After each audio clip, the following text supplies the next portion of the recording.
আইতে নদী যাইতে খাল মোগো বাড়ি বরিশাল। আইতে নদী যাইতে খাল মোগো বাড়ি বরিশাল। এই মরেছে রিয়াজ। গো। এই কি করেছে এখানে? একটা সুখবর আছে তোর ভাই। কিসের সুখবর ভাই? সুখবর হলো ভাই তো রয়্যাল নিয়ে নিস। আপনি মস্কারা করেন না আমার লাগে?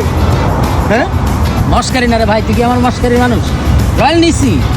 এই ম্যাম কদিন আগে আপনার কাছে 5,000 টাকা চাইলাম, 5,000 টাকা তো দূরে কথা, 5 টাকাও দিয়ে বলেন না। আর আপনি রয়্যাল কিনছেন এটা আবার বিশ্বাস করতে হবে। আরে বোকা, প্রয়োজন কোনো আইন মানে না রে বাবা। এটা একটা ট্রেন্ডিং, রয়্যাল লাগে, রয়্যাল এখন হিটে আছে, এই কারণে ভাই অ্যারেঞ্জ করছি, রয়্যাল নিয়ে নিছি, বুঝছো? ভাই সত্যি আপনি রয়্যাল কিনছেন? হ্যাঁ বেটা, সত্যি ভাই তো রয়্যাল নিছি। চলেন ভাই। এই কই যাস? আপনি রয়্যাল কিনছেন না, মালটা ঘুরমু ফিরমু চালামু ভাই, চলেন। চালাবো না তো, চালামু। আপনি দেখলেন যে একটা সিরিয়াস কাম করতেছি, আপনি এর মধ্যে একটা মস্কারা শুরু করে দিলেন। আপনি না এটা ফাউল ম্যান। ব্যস্ত যাস না, জ্বালাই। রয়্যাল কিনেও তো শান্তি নেই রে বাবা।